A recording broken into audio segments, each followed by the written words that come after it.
Intinya P1 yang ingat ya Bapak Ibu jangan khawatir. Jika tahun ini Pemda belum membuka formasi, kami di dalam Pak Menteri di dalam berbagai rapat sudah mengatakan kita akan tetap menyelesaikan guru ASN P3K ini di tahun 2023.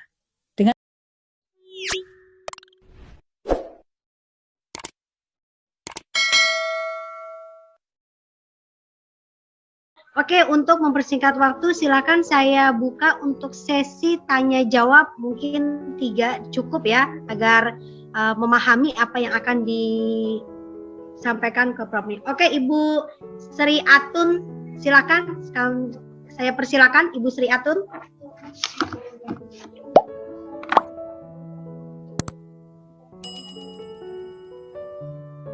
Silakan Ibu Sri Atun. Mohon dibuka, Pak Admin. Aduh. Ya, Assalamualaikum ya, Ibu. Ya, Ibu Sri, silakan. Ya. Izin bertanya ya, Bu ya. Dari mana, saya Bu? Saya dari SD Melandang, Kota Serang, Ibu, Banten. Iya. Kan Bu Sri Atun, silakan. Ya, saya izin bertanya ini, Bu. Di daerah saya ini banyak yang sudah masuk PHK 2, tapi dia pendidikan masih SMA. Jadi mereka tuh mau daftar, ya sudahlah gak usah daftar, soalnya karena kan kualifikasi pendidikannya belum memadai gitu, Bu. Itu kelanjutannya ke depannya bagaimana, Ibu? Jadi mereka tuh ketakutan apakah nanti P1 yang masuk ke sekolah atau umum yang masuk ke sekolah kami itu akan tersingkir mereka yang masuk PHK 2 gitu, Bu. Ya, terima kasih Bu Sri Atun. Langsung saja ya Bu ya, biar nggak lupa. Bu Moderator. Jadi ya, silakan. Jadi ASN ini adalah kalau undang-undang dalam undang-undang ASN definisinya adalah jabatan profesional. Oleh karena itu untuk mendapatkan harus melalui seleksi untuk mengetahui kualifikasi dan kompetensi. Jadi tentu dasarnya adalah undang-undang yang ada, undang-undang guru dosen, bahwa kualifikasinya itu adalah S1 atau D4, kompetensinya adalah memenuhi 4 kompetensi. Sehingga harapan saya temannya Ibu itu segera menyelesaikan S1-nya, sehingga tahun depan kalau sudah selesai, dia bisa mengikuti seleksi ASN P3K. Kami sampaikan bahwa, kalau tadi Pak Sumardiansyah menyampaikan tahun 2023 sudah ada surat edaran, kami berharap tahun depan semua tuntas, 400.000 guru itu sudah ditempatkan dan kami berusaha untuk itu. Silakan selanjutnya. Ya. Boleh saya milih aja, Mbak Moderator? Ya. Silakan Pak Fadil Lutfi yang sudah raise hand lebih dulu, monggo Pak. Pak Fadil. Kalau Pak Fadil Lutfi. Perkenalkan, nama saya Fadil Lutfi. Saya dari SMA 44 Jakarta. Nah, ini saya mau nanya nih, Prof. Tadi saya beberapa hari ini sudah daftar P3K. Kebetulan saya baru daftar tahun ini.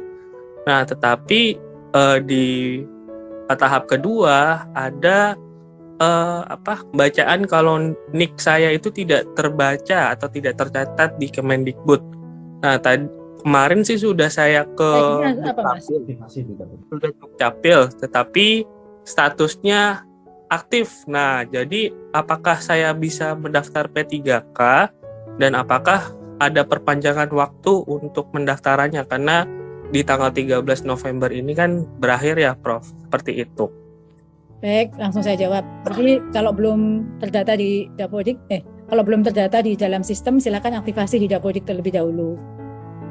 Agar aktif nikahnya sesuai di Dapodik, itu ada petunjuknya, harus apa, misalnya tidak sinkron dengan Dukcapil, Dinas Pendidikan, dan lain sebagainya, nanti silakan aktivasi.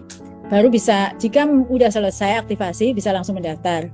Tapi tidak ada pengunduran sampai sejauh ini karena bukan keputusan Kemendikbudristek. Gitu Pak Fadil. Makasih Pak Fadil. Langsung ke Pak Tri Prasetyo, silakan Pak. Silakan Pak Tri.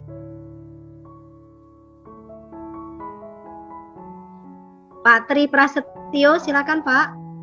Baik Bu, terima kasih atas kesempatannya. Assalamualaikum warahmatullahi wabarakatuh. Salam. Prof Nunu, saya Tri Prasetyo dari SDN Paseban 03, Bu.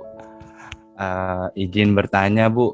Saya kan sudah P1 untuk guru bahasa Inggris SD. Nah, yang jadi pertanyaan kami, teman-teman bahasa Inggris SD, kami mendapatkan penempatan seperti yang Ibu jelaskan tadi, berarti kan kami naik tingkat gitu ke SMP atau SMA. Ya, betul. Nah, di kurikulum Merdeka, bahasa Inggris itu kan menjadi mata pelajaran utama ya, Bu, utama pilihan gitu. Nah, kalau kami beramai-ramai bermigrasi ke SMP atau SMA, lalu bagaimana dengan yang di tingkat SD ini, Bu? Maka nanti kan akan terjadi kekosongan guru bahasa Inggris SD, Bu. Begitu yang saya tanyakan, Bu. Mohon penjelasannya, Bu. Karena kalau harapan kami sih bisa ditempatkan di SD seperti itu, Bu. Gitu. Pak, terima kasih. Ya, terima kasih untuk pertanyaannya. Jadi kalau saat ini memang di kurikulum Merdeka ini bahasa Inggris sudah wajib ya di SD. Namun karena kan di rincian linearitas kita itu belum. Maka tadi saya sampaikan tahun depan kita akan menyesuaikan linearitas ya. Kita sudah berproses untuk SD itu agar linear dengan guru kelas. Namun saat ini jika memang Bapak udah kalau memang diterima di SMP, SMA mendapat penempatan, syukurlah karena banyak SD yang oversupply. Nanti jangan ini karena kami sedang melakukan peningkatan kompetensi guru kelas untuk bisa mengajar Inggris. Jadi sekarang setiap guru harus bisa mengajar, setiap guru kelas harus bisa mengajar bahasa Inggris. Karena tidak ada guru mapel ya, adanya guru kelas. Gitu Pak. Kami sedang melakukan upaya untuk peningkatan kompetensi bagi guru kelas. Karena SD yang bahasa Inggris dibutuhkan di SD bukan grammar, bukan apa, tapi berbeda. Itu Pak. Ya, terima kasih Pak Tri Prasetyo. Prof Nu, boleh saya bertanya? Ada pertanyaan nih, Prof. Oke. Prof Nu, ini ada kegelisahan para seleksi yang belum lulus tahun 2021. Jadi pas dibuka sekarang kan formasi agama tiba-tiba dibuka nih Prof Nu. Karena tahun lalu kan belum dibuka, sekarang dibuka tapi langsung dia penempatan P1, P2, P3.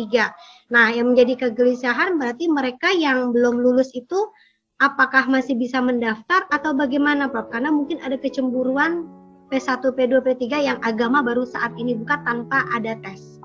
Makasih ya. Prof. Jadi P1, P2, P1 itu sudah dapat tes Bu. P1 itu sudah ada tes, jadi berhak. P2 itu belum ada, dia harus mengikuti penilaian kesesuaian dulu, juga P3. Yang bisa langsung mendapatkan penempatan adalah P1.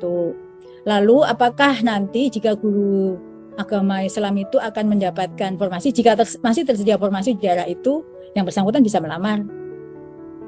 Semua kan tergantung ketersediaan formasi, Bu. Makasih, Prof. Nah, seperti yang tadi saya jelaskan, mekanisme untuk P2, ya tadi, itu masih bersaing dengan sesama, tapi dia tidak akan menggeser guru yang ada di sekolah itu. Itu prinsipnya.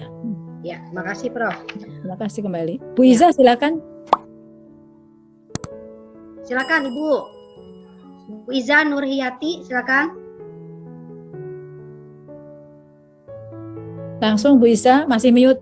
Bu Iza Huriyati, silakan Bu Iza. Saya Bu Iza Huriyati dari SMA Negeri 19 Jakarta ya. Saya di sekolah ini sudah 17 tahun, saya sudah PPG. Saya punya NRG, terus saya salah satu guru inti bahasa Inggris juga di Jakarta Barat.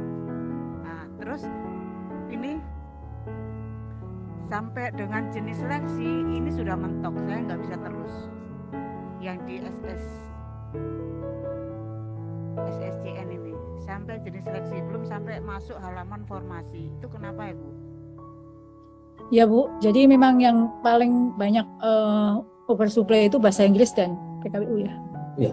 PKWU dan bahasa Inggris Bu, berarti kan memang tidak tersedia formasi di situ Bu.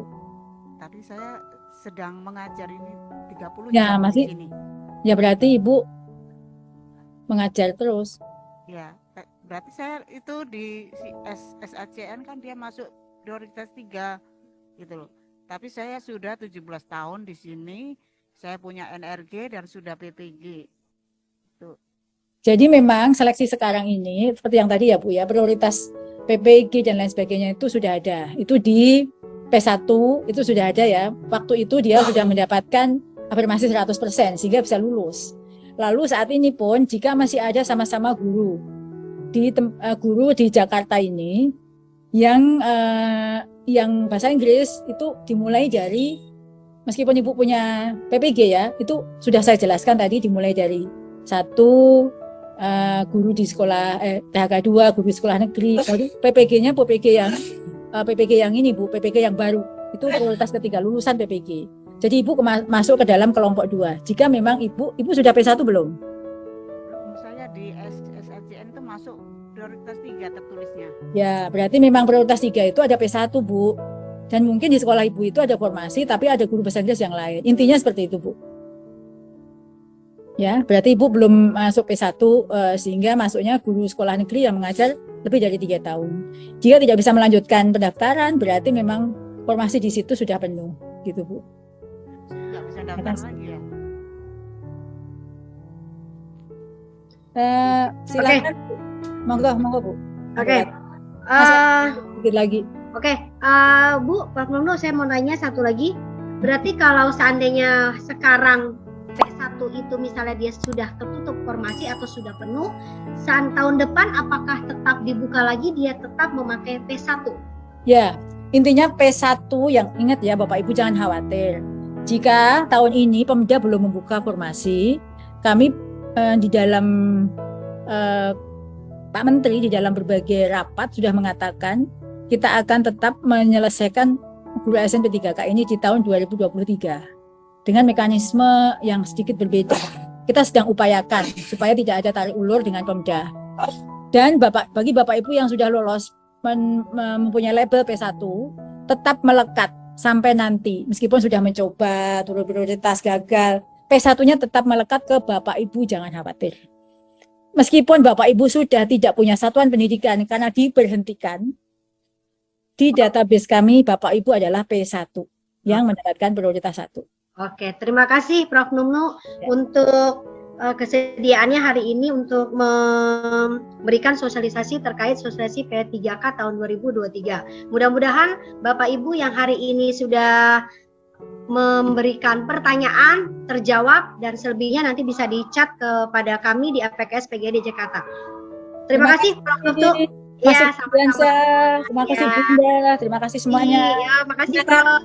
Semangat. Ya. Terima kasih. Terima kasih, mohon pamit Bu. Oh ya, silakan Prof.